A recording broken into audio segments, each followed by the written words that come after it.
얘야, 네 조카 학군지 아파트 계약금으로 1억이 부족하구나. 네가 작은 엄마니까 좀 보태주렴. 5년 전 제가 수술비 2천만 원이 없어 죽어가고 있을 때 시어머니가 제게 했던 말입니다. 그들은 제 전화를 피하고 모두 휴대폰을 끈 채 제주도로 호화 여행을 떠났죠. 그들은 제가 그때 죽었어야 할 시골 출신의 보잘것없는 며느리인 줄 알았겠지만 저는 이제 수십억 자산의 사업가가 되었습니다. 그리고 이제 제게 구걸하듯 2만 원을 던져주던 그들에게 1억을 갚아줄 시간입니다. 물론 제가 원하는 방식으로요. 그들의 비참한 결말이 궁금하시다면 구독과 좋아요를 누르시고 끝까지 시청해주세요. 제 수술비로 2천만 원이 부족했습니다. 하지만 시댁 식구들은 모두 전원을 끄고 제주도로 휴가를 떠나버렸죠. 5년 후 시어머니에게서 전화가 왔습니다. 얘야, 네 조카 학군지 아파트 사주게 계약금 1억만 보태주렴. 네가 작은 엄마니까 좀 도와줘야지. 죄송합니다. 고객님께서 전화를 받을 수 없어 차가운 기계음이 5번째 울렸을 때 휴대폰을 쥔 제 손이 주체할 수 없이 떨리기 시작했습니다. 창밖에 비는 병실 유리를 두드렸고 그 소리는 마치 제 심장 소리 같았습니다. 걷잡을 수 없이 어지럽고 산산조각 나기 직전이었죠. 박서연 씨, 수술은 내일 오전 9시로 잡혔습니다. 간호사가 문 앞에 서 있었습니다. 목소리는 직업적인 상냥함을 띠고 있었지만 그녀의 눈에 서린 동정심이 바늘처럼 저를 찔렀습니다. 오늘 오후 5시까지는 입금되어야 해요. 그렇지 않으면 수술은 미뤄질 수밖에 없습니다. 1시간 전 주치의가 했던 말이 귓가에 맴돌았습니다. 2천만 원 빌어먹을 그 2천만 원이 모자랐습니다. 제 이름은 박서연, 올해 32살. 3년 전 이준혁과 결혼했습니다. 하지만 지금 저는 급성 대동맥 박리로 병원에 누워 생사의 갈림길에 서 있었습니다. 고작 2천만 원의 수술비 때문에 목숨이 경각에 달려 있었죠. 어머니, 저 서연이에요. 6번째로 시어머니에게 전화를 걸었지만 들려오는 것은 여전히 그 차가운 기계음이었습니다. 곧바로 시누이 이민아에게 전화를 걸었습니다. 고객님께서 전화를 받을 수 없어 아주버님 이준태에게도 걸었습니다. 고객님께서 전화를 받을 수 없어. 심지어 항상 작은 엄마가 최고예요 라며 살갑게 굴던 조카 이지훈의 키즈폰마저 전원이 꺼져 있었습니다. 시댁 식구 15명, 단 한 명도 예외 없이 모두 전화를 받지 않았습니다. 저는 심호흡을 하고 떨리는 손가락으로 카카오톡 프로필을 열었습니다. 그리고 그 순간 온몸의 피가 굳어버리는 것 같았습니다. 시어머니가 10분 전에 새 프로필 사진을 올렸습니다. 푸른 바다와 하늘, 눈부신 백사장. 시어머니는 넓은 책모자와 선글라스를 끼고 코코넛을 든 채 입이 귀에 걸릴 듯 활짝 웃고 있었습니다. 위치 정보는 제주도 신라호텔이었습니다. 상태 메시지는 이랬죠. 온 가족 오붓한 휴가, 행복한 시간. 잠시 휴대폰은 꺼둘게요. 사진 속에서 제가 찾던 2천만 원은 어디에 있었을까요? 시어머니의 목에 걸린 새로운 옷목걸이에 시누이의 손목에 채워진 까르띠에 팔찌에 아주버님의 손목에 감긴 롤렉스 시계에 그리고 모두의 얼굴에 떠오른 그 어떤 걱정도 없는 해맑은 미소 속에 있었습니다. 서연아, 안색이 왜 이렇게 안 좋아? 남편 이준혁이 문을 열고 들어왔습니다. 손에는 포장된 죽이 들려 있었고 이마에는 땀방울이 맺혀 있었죠. 그는 지난 사흘간 돈을 빌릴 수 있는 모든 친척과 친구들을 찾아다녔습니다. 그렇게 겨우 모은 일 300만 원이 그의 한계였습니다. 우리는 2년 전 집을 사서 매달 주택담보대출과 자동차 할부금에 허덕이고 있었습니다. 적금은 반년 전 시아버지가 아프셨을 때 전부 깨서 써버렸죠. 나중에 단순 위험으로 밝혀졌지만 시어머니는 종합검진을 받아야 한다며 800만 원 넘게 썼습니다. 어머니 카톡 프로필 봐봐. 저는 그에게 휴대폰을 던졌습니다. 제 목소리는 스스로도 놀랄 만큼 차분했습니다. 이준혁은 휴대폰을 받아들고는 얼굴이 점점 하얗게 질리더니 이내 잿빛으로 변했습니다. 분명 친척 결혼식에 간다고 했잖아. 그는 믿을 수 없다는 듯이 사진들을 넘겨보았습니다. 9장의 사진 하나하나가 우리의 뺨을 후려치는 것 같았습니다. 사진 속에는 80살 시할머니부터 5살 조카까지 시댁 식구 15명이 한 명도 빠짐없이 있었습니다. 그들은 고급 레스토랑에서 건배하고 프라이빗 해변에서 물놀이를 하고 호텔 스위트룸에서 웃고 떠들고 있었습니다. 그런데 그들의 며느리 재수씨, 작은엄마인 저는 800km 떨어진 병상에서 수술비가 없어 죽어가고 있었죠. 결혼식에 가는데 휴대폰을 다 꺼야 해? 제 목소리가 떨리는 게 느껴졌습니다. 하지만 그건 두려움 때문이 아니었습니다. 혈관 속에서 분노가 들끓고 있었기 때문이죠. 이준혁은 허둥지둥 전화를 걸기 시작했습니다. 한 명, 한 명 모두 전원이 꺼져 있었습니다. 그는 시어머니의 자매, 즉 이모님에게 전화를 걸었습니다. 수화기 너머로 이모님의 놀란 목소리가 들려왔습니다. 서연이가 아프다고? 난 전혀 몰랐네. 형님은 그냥 가족끼리 조용히 며칠 쉬고 싶다고 방해하지 말라고만 하던데. 전화가 끊긴 후 병실은 무섭도록 조용해졌습니다. 이준혁은 구석에 주저앉아 머리를 감싸쥐었습니다. 182cm의 건장한 남자는 기둥이라도 뽑힌 듯 어깨가 축 처져 있었습니다. 얼마나 부족해? 그의 목소리는 쉬어 있었습니다. 2천만 원. 하지만 이제 돈 문제가 아니야. 마음이 죽어버렸어. 사채라도 쓸게. 그가 벌떡 일어섰습니다. 눈은 핏발이 서 있었죠. 거기서 제가 그를 불러 세웠습니다. 이준혁 씨, 당신이 오늘 이 문을 나가서 사채를 쓰면 우리 이혼이야. 그는 그 자리에 얼어붙었습니다. 그들이 전화를 껐다고? 좋아. 저는 침대에서 일어나 손에 꽂힌 링거 바늘을 뽑아버렸습니다. 핏방울이 솟아났지만 아픔은 느껴지지 않았습니다. 나도 끌래. 서연아, 진정해. 내 병은 안 죽어. 저는 이를 악물었습니다. 사실 조금만 움직여도 가슴이 찢어질 듯 아파 눈앞이 캄캄해졌지만 고통보다 더 강렬한 것은 증오였습니다. 적어도 지금 당장은 안 죽어. 하지만 죽음보다 더 끔찍한 것도 있어. 저는 휴대폰 연락처를 열어 3년간 한 번도 누르지 않았던 번호를 찾았습니다. 제 친오빠 박서준, 3년 전 이준혁의 집안이 제가 시골 출신이라는 이유로 결혼식에서 우리 가족에게 망신을 주었습니다. 오빠는 시댁과 크게 다퉜고 저는 그 우스꽝스러운 결혼을 지키기 위해 시댁 편에 섰습니다. 오빠의 마음에 깊은 상처를 남겼죠. 전화벨이 3번 울리고 연결되었습니다. 여보세요? 오빠의 목소리는 차갑고 서먹했습니다. 오빠, 단 한마디에 제가 애써 쌓아 올린 강인함이 무너져 내렸습니다. 저는 목 놓아 울었습니다. 10분 후 오빠는 단 한마디만 했습니다. 계좌번호 보내. 바로 돈 붙일게. 그리고 가장 빠른 KTX 표 끊어서 갈 테니까. 아니, 오지 마. 박서연, 너 조용히 못해. 오빠의 목소리는 엄했지만 지난 3년간 느껴보지 못했던 따뜻함이 담겨 있었습니다. 넌 내 동생이야. 네가 아프면 내가 가는 게 당연해. 그 쓰레기 같은 집구석은 내가 가서 얘기할 테니. 전화가 끊기고 5분 뒤 제 계좌에 5천만 원이 입금되었다는 문자 메시지가 도착했습니다. 거의 동시에 이준혁의 휴대폰이 울렸습니다. 그의 대학 동기였습니다. 준혁아, 방금 서연 씨가 올린 후원 요청글 봤어. 내가 아는 모든 단톡방에 공유했다. 걱정 마. 친구들이 있잖아.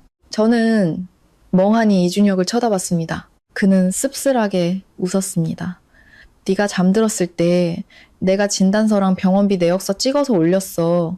이렇게 빨리 퍼질 줄은 몰랐네. 저는 3년간 쓰지 않았던 제 카카오 스토리를 열었습니다. 가장 최근 게시물은 이준혁이 제 휴대폰으로 올린 것이었습니다. 아내 박서연이 급성 대동맥 박리로 긴급 수술이 필요합니다. 수술비 2천만 원이 부족합니다. 부디 도와주십시오. 이 은혜는 평생 잊지 않겠습니다. 아래에는 이미 수백 개의 댓글과 입금 기록이 달려 있었습니다. 대학 동기, 이전 직장 동료, 심지어 안면만 있는 고객까지 5만 원, 10만 원, 50만 원, 액수는 크지 않았지만 빽빽하게 적힌 이름들이 칠흑 같은 밤하늘의 반딧불이처럼 빛났습니다. 그리고 그 게시물은 누군가에 의해 시댁 모든 친척에게 전달되었습니다. 제주도에서 햇볕을 쬐고 있을 시댁 식구들에게도 말이죠. 갑자기 휴대폰이 미친 듯이 울리기 시작했습니다. 제주도에서 걸려온 전화였습니다. 시어머니였습니다. 이준혁이 저를 쳐다봤고 저는 통화 버튼을 누른 뒤 스피커폰으로 전환했습니다. 서연아, 아이고 내가 방금 글을 봤다. 왜 아프다고 진작 말을 안 했니? 여기 신호가 너무 안 좋아서 인터넷이 이제야 터졌네. 시어머니의 목소리는 다급하고 날카로웠습니다. 배경에서는 파도 소리와 아이들의 웃음소리가 들려왔습니다. 어머니, 거기 어디세요? 결혼식은 잘 치르셨고요. 제가 차분하게 묻자 수학이 넘어가 순간 조용해졌습니다. 그냥 평범한 결혼식이었지. 그보다 돈은 다 모았니? 아이고, 이 일을 어쩌나. 우리도 지금 형편이 넉넉지가 않아서 말이야. 여행 오면 돈 쓸 데가 많잖니. 일단 내가 2만 원 붙여줄 테니 급한 대로 먼저 쓰렴. 2만 원. 제 목숨값이 2만 원이었습니다. 아니요, 어머니. 괜찮아요. 제 목소리가 얼음장처럼 차갑게 느껴졌습니다. 돈은 다 모았어요. 즐겁게 노세요. 자외선 차단제 꼭 바르시고요. 그리고 휴대폰도 끄지 마세요. 집에 무슨 급한 일이라도 생기면 어떡해요. 그렇죠? 서윤아, 너 그게 무슨 말이니? 저 내일 수술해요. 죽고 사는 건 하늘에 달렸겠죠. 만약 살게 된다면? 저는 잠시 말을 멈췄습니다. 우리 천천히 계산해요. 전화를 끊고 번호를 차단했습니다. 이준혁은 복잡한 눈빛으로 저를 바라봤습니다. 서연아, 이준혁 씨. 저는 그를 맞고 다시 침대에 누웠습니다. 간호사 불러서 손에 흐르는 피 좀 닦아달라고 해. 그리고 이제 선택해.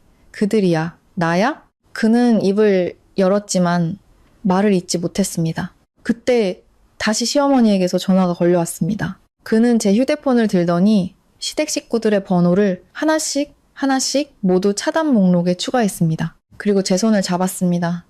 뜨거운 눈물이 제 손등 위로 떨어졌습니다.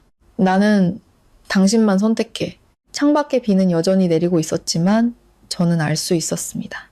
어떤 것들은 다시는 예전으로 돌아갈 수 없다는 것을. 수술실 조명이 대낮처럼 환하게 켜졌을 때 저는 3년 전 처음 시댁에 방문했던 날을 떠올렸습니다.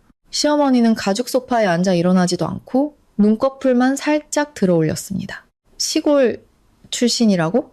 집안은 어떻고 부모님은 뭐 하시는 분들이고?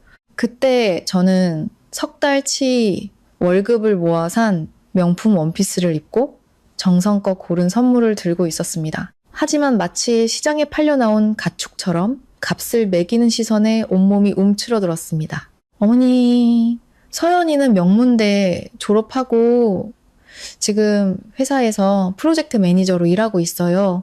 이준혁이 제 손을 꽉 잡았습니다. 프로젝트 매니저? 시어머니는 비웃었습니다. 그냥 자빌하는 거 아니냐? 지난 3년의 결혼 생활 동안 저는 시댁의 며느리라는 틀에 자신을 맞추기 위해 끊임없이 스스로를 깎아내는 나무토막 같았습니다.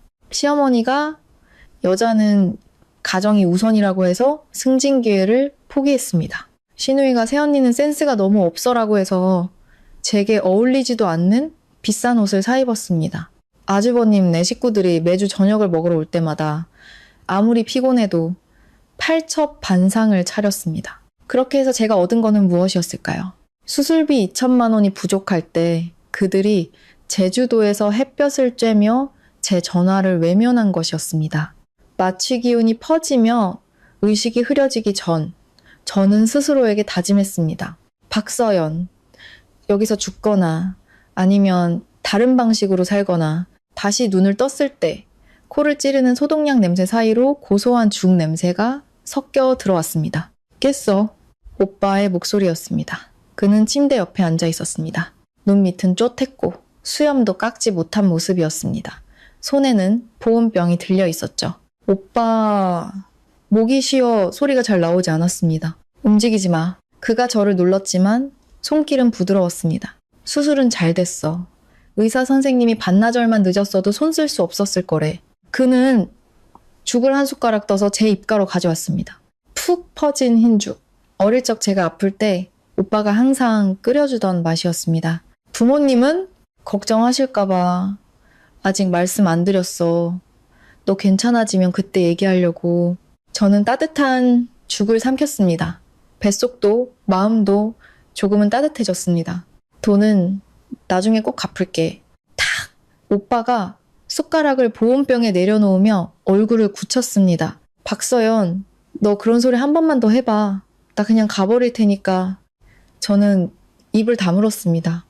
어릴 때부터 저는 누구도 무서워하지 않았지만 오빠만큼은 예외였습니다. 이준혁 그 자식은 밖에 나가서 엉엉 울고 있더라. 오빠의 말투는 퉁명스러웠지만 눈빛은 복잡했습니다. 내가 한 대 쥐어박았어. 오빠, 맞을 짓 했지? 오빠가 저를 쏘아붙였습니다. 자기 아내가 이렇게 아픈데 그 짐승 같은 집구석에 휘둘리기만 하고 진작에 뭘 한 거야? 저는 할 말이 없었습니다. 그 사람도 지난 사흘간 잠도 못 자고 돈 빌리러 다녔어. 최선은 다했을 거야. 한참 후에야 제가 조용히 말했습니다. 내가 너무 바보 같았어. 참고 살면 언젠가는 알아줄 거라고? 그러면 평화로워질 거라고 생각했어. 평화? 오빠는 어이가 없다라는 듯 웃었습니다. 그것도 가족일 때나 가능한 얘기지. 박서연, 똑똑히 들어. 오늘부터 허리 펴고 살아. 그들이 널 사람 취급 안 하면 넌 네 자신을 조상님 모시듯 해야 해. 저는 분노로 붉어진 오빠의 눈을 보며 물었습니다. 오빠, 아직도 나 미워? 그 사람들 때문에 오빠 마음에 상처 줬던 거. 오빠는 침묵했습니다. 그는 창밖으로 고개를 돌렸습니다. 굳게 담은 입술이 그의 완고함을 보여주었습니다. 흥! 마침내 그가 입을 열었습니다.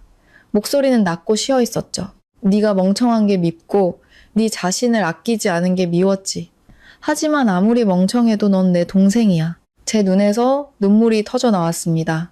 그날 오후 병실에는 사람들이 계속 찾아왔습니다.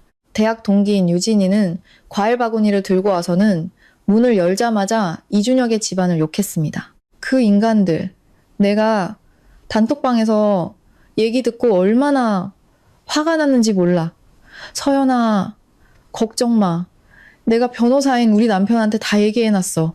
그들이 또 너 괴롭히면은 바로 법정에서 보자고. 이전 직장 동료인 소미는 꽃다발을 안고 왔습니다. 팀장님, 저희 부서 동료들이 조금씩 마음을 모았어요. 푹 쉬면서 몸조리 잘하세요. 회사 일은 걱정 마세요. 부장님이 팀장님 자리는 꼭 지켜주신다고 했어요. 심지어 아파트 앞에서 붕어빵을 파시던 아주머니까지 딸을 통해 닭곰탕을 보내주셨습니다. 아가씨가 마음이 참 고와.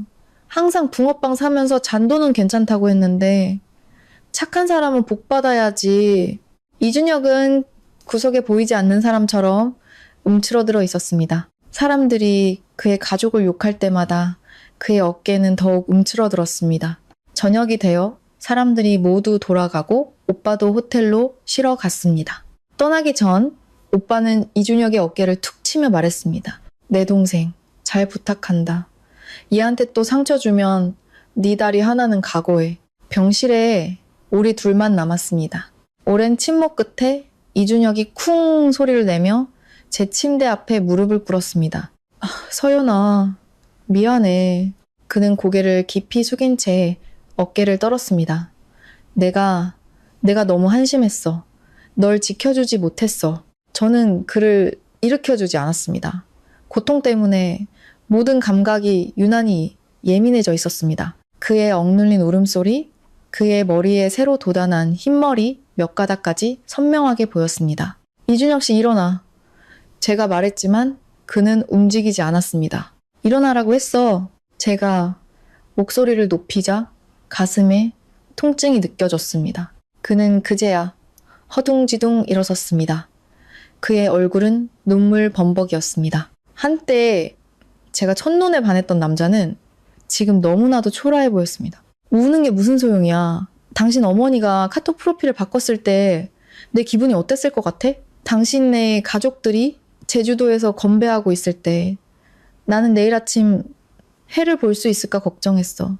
난 정말 몰랐어. 그들이 제주도에 간 줄은 엄마는 그냥 결혼식에 간다고 했고 나는 축의금 하라고 50만 원까지 보태줬단 말이야. 그는 횡설수설했습니다. 그래서 저는 냉소했습니다. 이준혁 씨, 당신 올해 32이야. 3살이 아니고.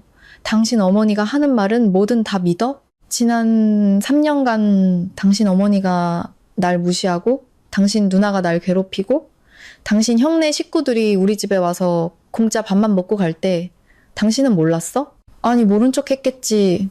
내가 좀 상처받아도 괜찮다고 생각했을 거야.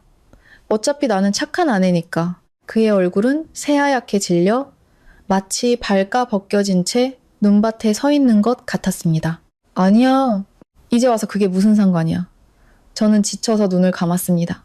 이준혁 씨, 선택지를 줄게. 첫째, 이혼해. 재산은 법대로 나누고. 둘째, 저는 눈을 뜨고 그를 똑바로 쳐다봤습니다. 당신 가족과 인연을 끊어. 적어도 경제적으로는 완전히 선을 그어. 앞으로 우리 돈은 단 10원도 그들에게 흘러가지 않을 거야. 선택해. 그는 마치 벼락이라도 맞은 듯 그 자리에 굳었습니다. 인연을 끊으라고? 그들은 내 부모님이야. 그들이 먼저 날 버렸어. 저는 탁자 위에 물컵을 집어 던졌습니다. 유리가 깨지는 소리가 날카롭게 병실을 갈랐습니다. 내가 죽어가고 있을 때 그들은 전화를 끄고 휴가를 갔어. 이준혁 씨, 그건 살인미수나 다름없어. 내 병을 알면서도 그랬다면 그건 명백한 살인미수라고. 간호사가 소리를 듣고 달려왔다가 바닥에 유리 조각과 무릎 꿇은 이준혁을 보고 문 앞에서 멈칫했습니다. 나가주세요. 제가 간호사에게 말했습니다. 제 목소리는 스스로도 낯설 만큼 차가웠습니다. 간호사가 문을 닫고 나가자 병실에는 저와 이준혁의 거친 숨소리만 남았습니다. 선택해. 5분 같은 오세기가 흘렀습니다. 마침내 이준혁이 비틀거리며 일어나 창가로 갔습니다. 등을 돌린 채 서 있던 그가 거칠게 얼굴을 닦는 것이 보였습니다. 당신을 선택할게. 그의 목소리는 쉬어 있었지만 분명했습니다. 하지만 정리할 시간이 필요해. 얼마나? 3달. 그가 돌아섰습니다. 눈은 붉었지만 눈빛은 이전과 달랐습니다. 3달만 줘. 내가 그들과 확실히 정리할게. 그동안은 당신 앞에 나타나지도 돈 한 푼 요구하지도 않게 할게. 저는 그를 바라보았습니다. 제가 5년간 사랑하고 3년간 함께 산 남자. 어두운 불빛 아래 선 그는 마치 두 조각으로 찢어진 것 같았습니다. 한쪽은 정씨 집안의 아들이었고 다른 한쪽은 제 남편이었습니다. 좋아, 제가 말했습니다. 3달. 하지만 이준혁 씨, 이게 마지막 기회야. 그는 맹세하듯 무겁게 고개를 끄덕였습니다. 그날 밤 저는 꿈을 꿨습니다. 절벽 끝에 서 있는데 등 뒤에는 시댁 식구 15명이 서 있었습니다. 그들은 서연아, 이리 와라며 웃으며 손짓했지만 그들의 발밑은 끝이 보이지 않는 낭떠러지였습니다. 저는 반대 방향으로 돌아서 달렸습니다. 길은 어두웠지만 저 멀리 빛이 보였습니다. 눈을 떴을 땐 날이 희미하게 밝아오고 있었습니다. 이준혁은 침대 옆에 엎드려 잠들어 있었습니다. 손에는 아직 물수건이 쥐어져 있었죠. 창밖으로 도시가 깨어나고 있었습니다. 저도 이제 깨어나야 했습니다. 완전히. 퇴원하던 날 제주도의 햇살이 또다시 카카오톡 프로필을 통해 제 눈을 찔렀습니다. 시어머니는 횟집에서 온 가족이 건배하는 사진을 올렸습니다. 상태 메시지는 가족 사랑은 돈으로도 살 수 없는 것이었습니다. 사진 속 모두가 웃고 있었고 저는 그들 앞에 놓인 고급 양주를 세어보았습니다. 시가 80만 원짜리였습니다. 이준혁은 조용히 휴대폰을 덮고 제 짐을 들었습니다. 차는 아래에 있어. 안 봐? 제가 묻자 그는 제 차분한 말투에 놀란 듯 잠시 멈칫했습니다. 서연아, 운전은 내가 할게. 집으로 가자. 집, 우리의 모든 것을 쏟아부어 겨우 계약금을 내고 매달 120만 원씩 대출금을 갚아나가는 곳. 시어머니가 늘 위치가 별로라느니 좁다느니 불평하던 25평짜리 아파트. 문을 여는 순간 익숙한 냄새가 풍겨왔지만 무언가 달라져 있었습니다. 예전에는 아늑하다고 느꼈지만 이제는 숨이 막혔습니다. 집안의 가구 하나하나에는 시댁 식구들의 까다로운 취향이 묻어 있었습니다. 소파는 시어머니가 고른 고급스러운 자개 소파였지만 앉으면 허리가 아팠습니다. 커튼은 시누이가 고른 유럽산 벨벳이었지만 너무 두꺼워 빛이 들어오지 않았습니다. 식탁 위 크리스탈 샹들리에는 아주버님이 집들이 선물로 준 것이었지만 전기세만 많이 나오고 청소하기도 힘들었습니다. 이준혁은 제 짐을 내려놓고는 어색하게 말했습니다. 당신은 좀 쉬어. 내가 밥 차릴게. 잠깐만. 제가 그를 불러 세웠습니다. 당신 어머니, 누나, 형네 집 열쇠 전부 나한테 줘. 그는 멈칫했습니다. 뭐? 우리 집 열쇠. 당신 어머니, 누나, 형이 가지고 있는 거 전부. 서연아, 그렇게까지 할 필요는 없어. 그들이 갑자기 찾아오거나 하진 않을 거야. 줄 거야, 안 줄 거야? 아니면 내가 그냥 자물쇠를 바꿀까? 그는 서랍 깊숙한 곳에서 열쇠 3개를 꺼냈습니다. 금속이 부딪히는 소리가 맑게 울렸습니다. 저는 열쇠를 받아들고 부엌으로 가장 아래쪽 수납장 문을 열었습니다. 그곳에는 인테리어 공사 때 쓰던 망치가 있었습니다. 뭐 하려는 거야? 이준혁이 따라 들어왔습니다. 저는 대답 없이 베란다로 나가 시멘트 바닥에 열쇠 3개를 나란히 놓았습니다. 그리고 망치를 들어 올렸습니다. 쾅! 첫 번째 충격에 열쇠가 휘었습니다. 서연아, 쾅! 두 번째 충격에 금속이 부러졌습니다. 쾅! 세 번째 충격에 열쇠는 조각나 버렸습니다. 저는 망치를 던지고 손에 먼지를 털었습니다. 네, 비밀번호 자물쇠로 바꿔. 우리 둘 지문만 등록할 거야. 이준혁의 얼굴에 고통과 갈등이 스쳐 지나가더니 이내 모든 것을 체념한 듯한 피로감으로 바뀌었습니다. 그는 고개를 끄덕였습니다. 아주 작은 목소리로 알았어. 그날 저녁 시어머니에게서 전화가 왔습니다. 거실 탁자 위에서 이준혁의 휴대폰이 진동했고 화면에는 엄마라는 이름이 떠 있었습니다. 그는 저를 쳐다봤고 저는 말없이 국을 떠먹었습니다. 전화는 저절로 끊겼다가 다시 울렸습니다. 세 번째 벨이 울렸을 때 이준혁은 휴대폰을 들고 베란다로 나갔습니다. 그가 목소리를 낮춰 말하는 소리가 들렸습니다. 엄마, 서연이 이제 막 퇴원해서 안정이 필요해요. 우리 이제 돈 없어요. 수술 때문에 빚만 2천만 원이에요. 여행은? 네. 재밌게 노셨으면 됐어요. 열쇠요? 아, 잃어버렸어요. 요즘 동네에 도둑이 들어서 자물쇠 바꿨어요. 그의 목소리는 끊겼지만 수화기 너머로 들려올 시어머니의 고함을 상상할 수 있었습니다. 20분 뒤 이준혁이 돌아왔습니다. 눈은 붉었지만 턱은 굳게 다물려 있었습니다. 그는 휴대폰을 탁자에 내려놓으며 말했습니다. 정리했어. 석 달간은 오지 않을 거야. 울었어? 제가 묻자 그는 얼굴을 닦으며 말했습니다. 아니, 저는 더 이상 묻지 않았습니다. 어떤 성장은 피와 눈물을 동반하는 법이니까요. 첫 주는 평화로웠습니다. 둘째 주, 신우이 이민아에게서 카카오톡 메시지가 왔습니다. 새언니, 아팠다면서요? 아이고, 진작 말하지. 엄마랑 제주도 가서 새언니 건강하라고 기도하고 왔어요. 조만간 부적 갖다 줄게요. 아, 참, 제가 봐둔 가방이 있는데 260만 원이래요. 새언니가 좀 봐줄래요? 저는 그 메시지를 캡처해서 이준혁에게 보냈습니다. 당신이 처리해. 1분 뒤 이준혁에게서 답장이 왔습니다. 차단했어. 저는 의외라는 생각에 눈썹을 치켜 떴습니다. 셋째 주, 진짜 시험이 닥쳤습니다. 토요일 오전 초인종이 울렸습니다. 인터폰 화면에는 시어머니와 큰동서가 과일 바구니를 들고 활짝 웃으며 서 있었습니다. 이준혁의 얼굴이 굳었습니다. 내가 나갈게. 앉아 있어. 저는 그를 누르고 직접 현관으로 갔습니다. 하지만 문은 열되 안전고리는 풀지 않았습니다. 어머니, 형님, 어쩐 일이세요? 저는 미소 지었습니다. 시어머니의 미소가 순간 굳었습니다. 서연아, 너 보러 왔지? 얼른 문 열어라. 죄송해요, 어머니. 의사 선생님이 제가 면역력이 약해서 외부인 만나면 감염될 수 있다고 하셨어요.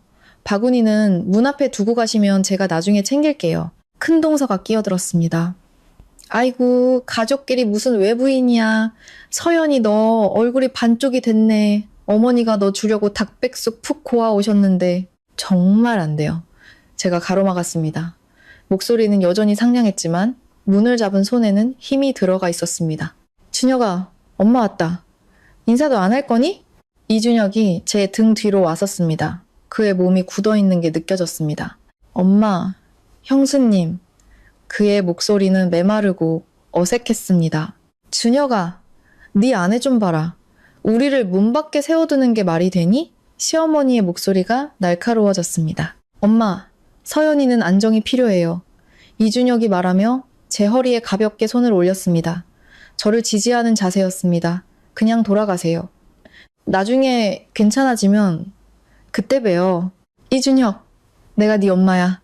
시어머니는 폭발했습니다. 너 저 여자 때문에 엄마도 버리겠다는 거냐? 내가 널 어떻게 키웠는데 우리가 계약금 안 보태줬으면 계약금 6천만 원 저희가 7천만 원으로 갚았잖아요. 제가 갑자기 끼어들었습니다. 작년 6월 은행 이체 기록 보여드릴까요? 은행보다 3%나 높은 이자로요. 어머니, 그때 그러셨잖아요. 가족끼리도 돈 계산은 확실해야 한다고. 문 밖은 순간 정적이 흘렀습니다. 시어머니의 얼굴이 불그락불그락했습니다. 그 돈은 시댁에서 억지로 빌려준 것이었습니다. 처가에 무시당하지 말라면서요. 그리고 3년간 꼬박꼬박 고금리 이자를 받아갔죠. 더 하실 말씀 있으세요? 없으시면 저희는 쉬겠습니다. 너희들 시어머니는 분노로 몸을 떨었습니다. 좋아, 이준혁. 내 날개가 아주 단단해졌구나. 앞으로 나한테 아쉬운 소리 하지 마. 그녀는 큰 동서를 끌고 가버렸습니다. 과일 바구니는 엘리베이터 앞에 내동댕이 쳐졌고 귤이 사방으로 굴러갔습니다. 문을 닫자. 이준혁은 문에 기댄 채 바닥에 주저앉았습니다. 그는 두 손으로 얼굴을 감쌌습니다. 한참 뒤 손가락 사이로 억눌린 목소리가 새어나왔습니다. 나는 왜 예전에는 몰랐을까?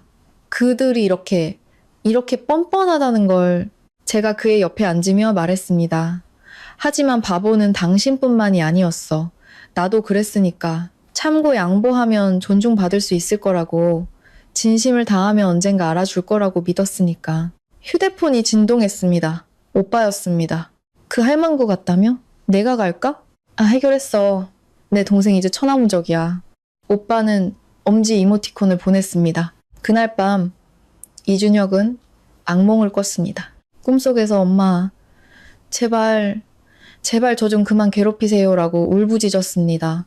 제가 그를 흔들어 깨우자 그는 식은땀에 흠뻑 젖어 있었습니다. 그는 멍하니 천장을 바라보며 말했습니다. 서연아, 내가 어릴 때 열이 펄펄 끓었을 때 엄마가 나를 업고 3K미를 띄워서 병원에 갔어. 그때 엄마는 정말 마르고 작았는데 등에 업힌 나는 엄마가 세상에서 제일 커 보였어. 저는 아무 말도 하지 않았습니다. 그런데 왜 이렇게 변했을까? 돈이 그렇게 중요할까? 사람 목숨보다도? 어쩌면 원래 그런 사람이었을지도 몰라. 당신이 보지 못했을 뿐이지. 혹은 소중한 사람에게만 잘해주는 사람이었는데 당신이 더 이상 그 목록에 없는 거겠지. 이준혁은 몸을 돌려 저를 꽉 껴안았습니다. 마치 물에 빠진 사람이 지푸라기라도 잡는 것처럼 절박했습니다. 나한테는 이제 당신밖에 없어. 서연아, 제발 나 떠나지 마. 저는 대답 없이 그의 등을 토닥여 주었습니다. 달빛이 커튼 틈으로 새어 들어와 바닥에 선명한 경계선을 그렸습니다. 저는 경계선 이쪽에, 그들은 저쪽에 있었습니다. 흙과 맥처럼 분명하게 의사가 이제 일을 해도 좋다고 말했을 때 회사에서는 해고 통지서가 날아왔습니다. 박 팀장님, 병가를 석 달이나 쓰셔서 프로젝트 팀을 계속 비워둘 수가 없네요. 인사팀장의 목소리는 곤란해 보였습니다. 회사에서는 위로금으로 3개월치 월급을 드릴 테니 저는 이메일에 적힌 차가운 문구들을 보며 어이없게도 웃음이 나왔습니다. 지난 3년간 야근은 일상이었고 심지어 임신했을 때도 출장을 다녔습니다. 그 결과가 직무조정이라는 한마디였습니다. 현실은 정말이지 따끔한 따기 같았습니다. 서연아, 걱정 마. 내가 벌어서 먹여 살릴게. 이준혁이 전화를 빼앗아 들었습니다. 우리 돈 있어. 얼마나? 제가 물었습니다. 주택담보대출 월 120만 원, 자동차 할부금 30만 원, 생활비는 당신 월급에서 남는 게 얼마나 되는데? 그는 침묵했습니다. 그는 엔지니어였고 월급이 적지는 않았지만 그중 절반은 결혼 전 부모님께 빌린 돈의 이자를 갚는 데 쓰이고 있었습니다. 저는 휴대폰을 다시 받아 들고 인사팀장에게 말했습니다. 보상금은 N+1로 계산해주세요. 제가 3년 7개월 근무했으니 4.7개월치 월급을 주셔야 합니다. 그리고 제가 관리하던 주요 고객사 명단, 인수인계 받으시려면 저는 몇몇 고객사 이름을 댔습니다. 수화기 너머에 숨소리가 멈추는 것이 느껴졌습니다. 30분 뒤 새로운 이메일이 왔습니다. 보상금은 6개월치 월급으로 올랐고 박 팀장님의 쾌유를 빌며 언제든 회사로 돌아오시길 진심으로 바란다는 말이 덧붙여져 있었습니다. 저는 삭제 버튼을 눌렀습니다. 돌아갈 가치가 없는 곳이었습니다. 그날 밤 저는 가계부를 정리했습니다. 빚 이 300만 원 오빠에게 빌린 이 0만 원 포함. 월 고정 지출 180만 원. 통장 잔고 0원. 차를 팔자. 내 BMW 팔면 3천만 원은 받을 수 있을 거야. 이준혁이 말했습니다. 그러고 나서 당신은 버스 타고 출근하게? 아니, 차는 팔지 마. 나한테 방법이 있어. 무슨 방법? 저는 컴퓨터를 켜고 먼지 쌓인 사업 계획서 파일을 열었습니다. 프리미엄 홈 수납 컨설팅 제안서. 결혼 전 저는 인테리어 회사에서 프로젝트 매니저로 일하며 많은 디자이너와 시공업체들을 알고 있었습니다. 요즘 서울에는 소형 아파트가 많아. 수납 공간 부족이 고질적인 문제지. 나는 맞춤형 수납 컨설턴트가 될 거야. 처음에는 온라인으로 상담하고 나중에는 직접 방문해서 서비스하는 거지. 이준혁은 멍하니 저를 바라봤습니다. 사업을 한다고? 당신 몸은 안 죽어. 그리고 이제 남의 눈치 보는 건 지긋지긋해. 사업자 등록, 웹사이트 개설, 협력업체 연락. 2주간 저는 팽이처럼 돌았습니다. 이준혁은 낮에는 회사에서 일하고 밤에는 제 서류 작업을 도왔습니다. 그의 눈 밑 다크서클은 점점 짙어졌지만 눈빛은 오히려 빛났습니다. 어느 날 밤 그가 갑자기 말했습니다.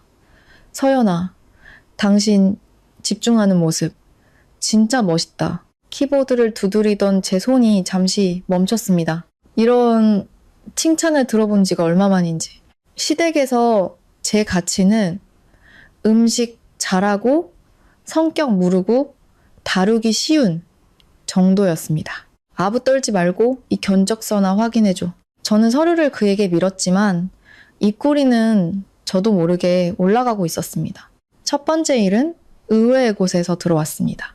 이전 직장 동료 소미의 남편이 부동산 중개인이었는데 도저히 팔리지 않는 기묘한 구조의 집을 맡고 있었습니다. 팀장님, 이 집만 어떻게든 보기 좋게 만들어서 팔아주시면 중개 수수료 30% 드릴게요. 저는 집을 보러 갔습니다. 20평 남짓한 집은 구조가 뒤틀려 있었고 채광도 엉망이었습니다. 이전 주인이 어떻게든 고쳐보려 했지만 상황은 더 나빠져 있었습니다. 하지만 저는 그 일을 맡았습니다. 사흘 내내 저는 집에서 치수를 재고 도면을 그렸습니다. 나흘째 해결책이 나왔습니다.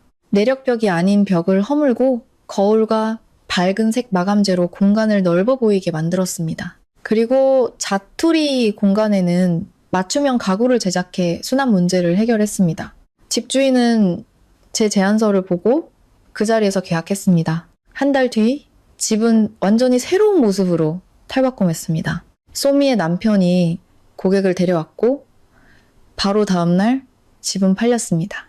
집주인이 원했던 가격보다 일 500만 원이나 더 높은 가격에 제 몫으로 떨어진 수수료는 450만 원이었습니다. 돈이 입금된 날 저는 이준혁과 함께 1인당 5만 원짜리 뷔페에 갔습니다. 그는 허겁지겁 먹는 저를 보며 눈시울을 붉혔습니다. 소연아, 미안해. 원래는 내가 그만. 저는 그의 입에 스테이크 한 조각을 넣어주었습니다. 부부는 한 몸이야. 당신이 벌든 내가 벌든 다 우리 돈이지. 그는 고기를 씹으며 힘차게 고개를 끄덕였습니다. 두 번째, 세 번째 일이 연이어 들어왔고 제 이름은 업계에 입소문이 나기 시작했습니다. 제 컨설팅 비용은 평당 5만 원에서 8만 원, 10만 원으로 올랐습니다. 넉 달 뒤 저는 오빠에게 빌렸던 이 0만 원을 모두 갚았습니다. 돈을 보내자 오빠에게서 전화가 왔습니다. 진짜 갚았네? 사채 쓴 거 아니지? 내가 번 돈이야. 깨끗한 돈. 수화기 너머로 오랫동안 침묵이 흘렀습니다. 내 동생. 다 컸네. 어쩔 수 없이 컸지. 저는 웃었지만 코끝이 찡했습니다. 일이 궤도에 오르자 시댁의 떠보기도 시작되었습니다.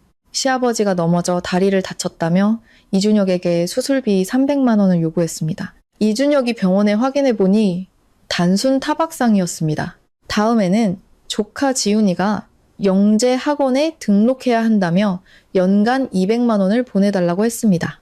이준혁이 무슨 학원이냐고 묻자 시어머니는 국제 이중언어 코딩이라며 얼버무렸습니다.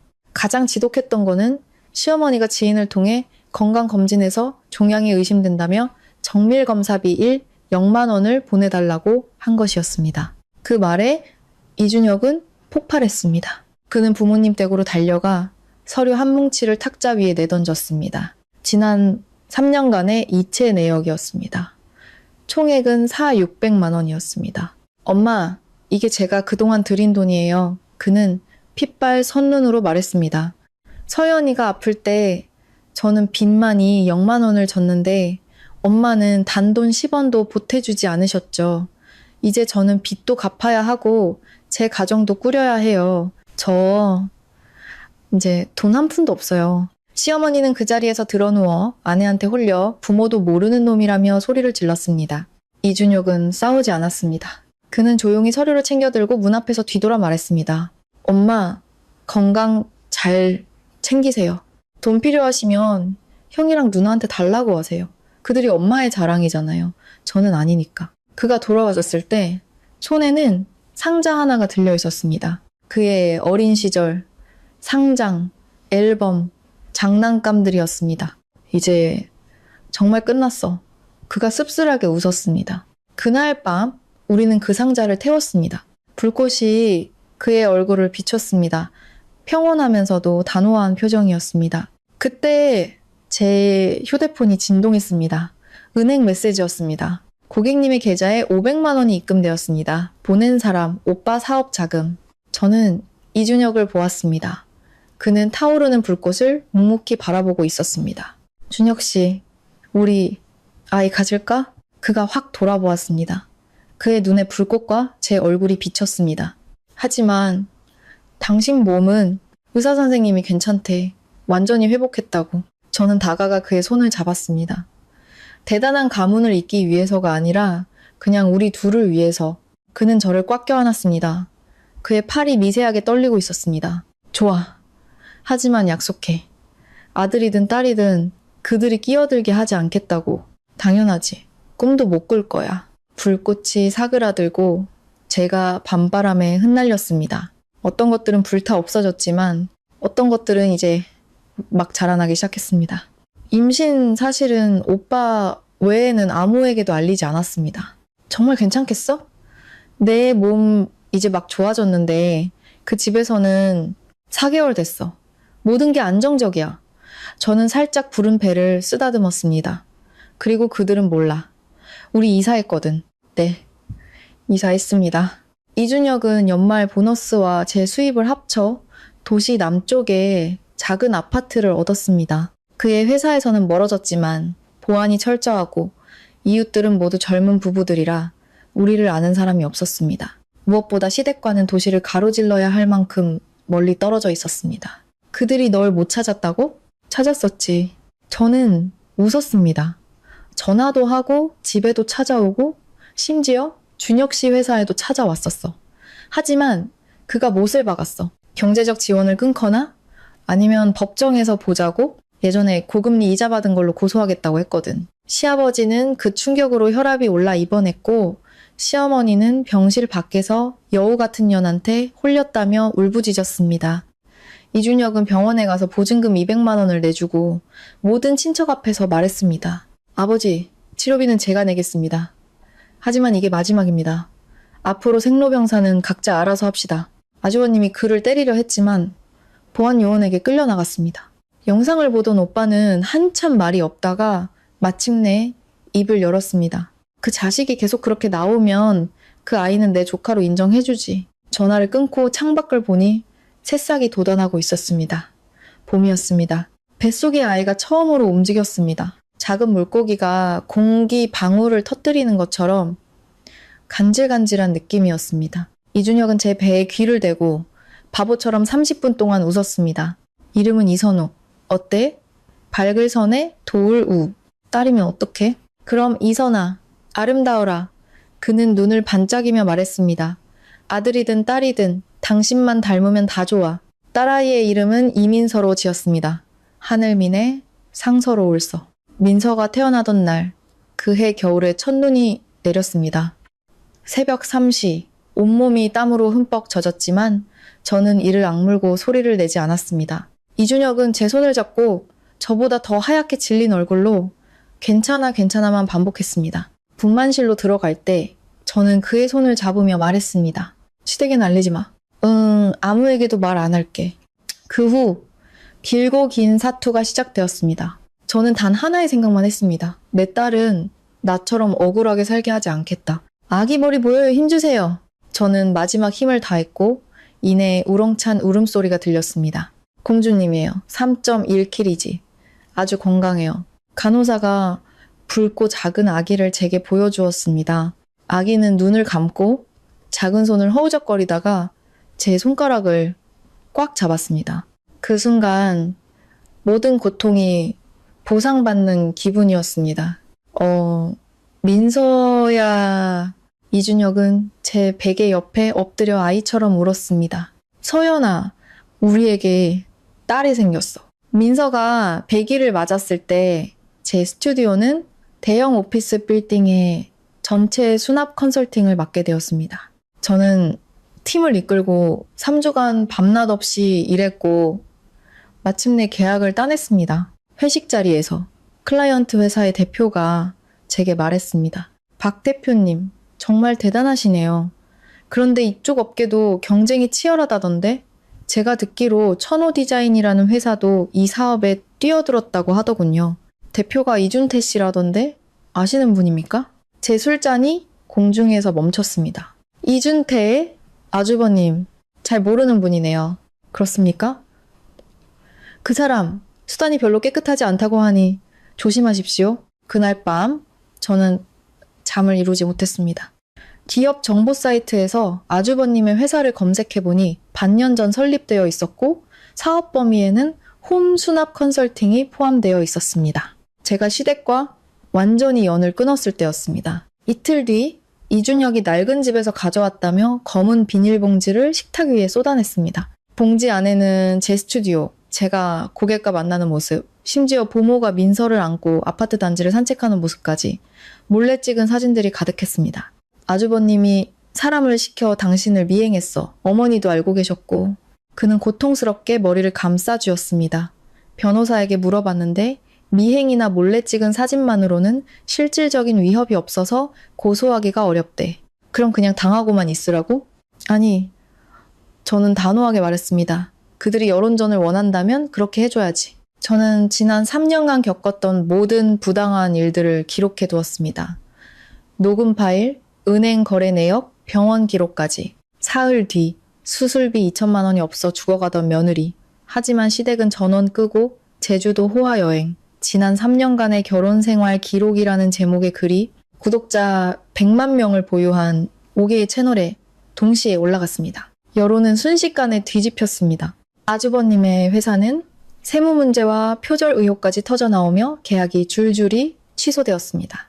시어머니가 제주도에서 환하게 웃고 있는 사진과 아파트 앞에서 무릎 꿇고 우는 사진이 나란히 비교되며 인터넷에 퍼졌습니다.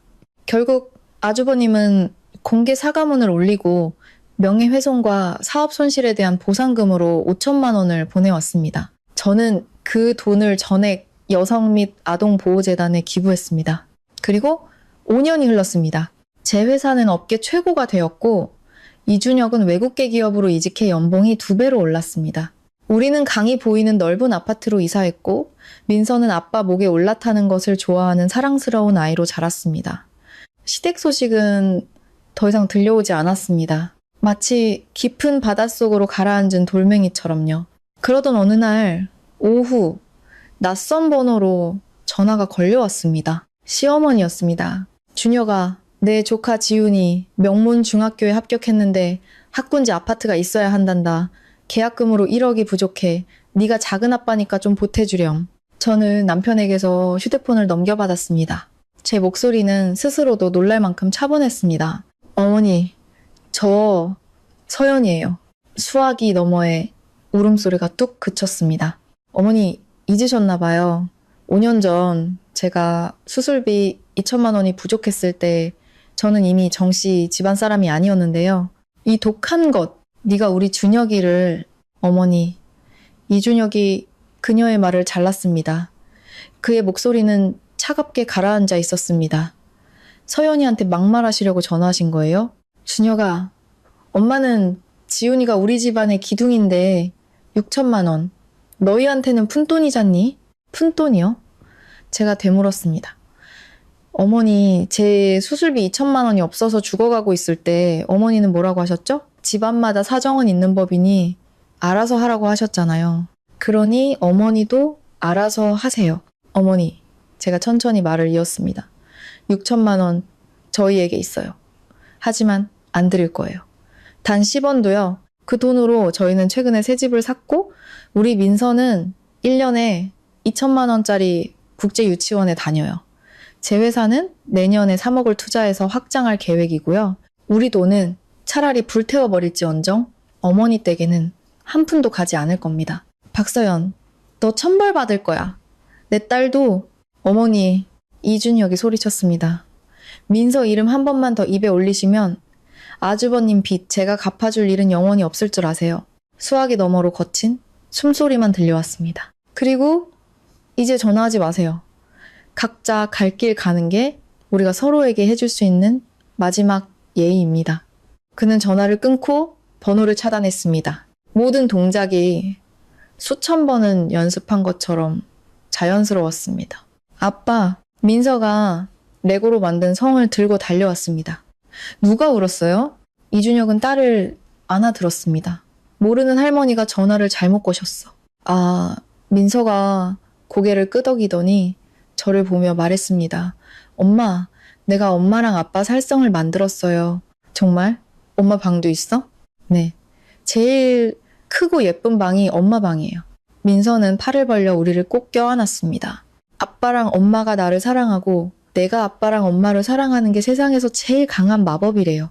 석양이 창문으로 들어와 우리 셋의 그림자를 길게 늘어뜨렸습니다. 그 그림자는 하나로 합쳐져 있었습니다. 제 휴대폰은 탁자 위에서 조용히 놓여 있었습니다.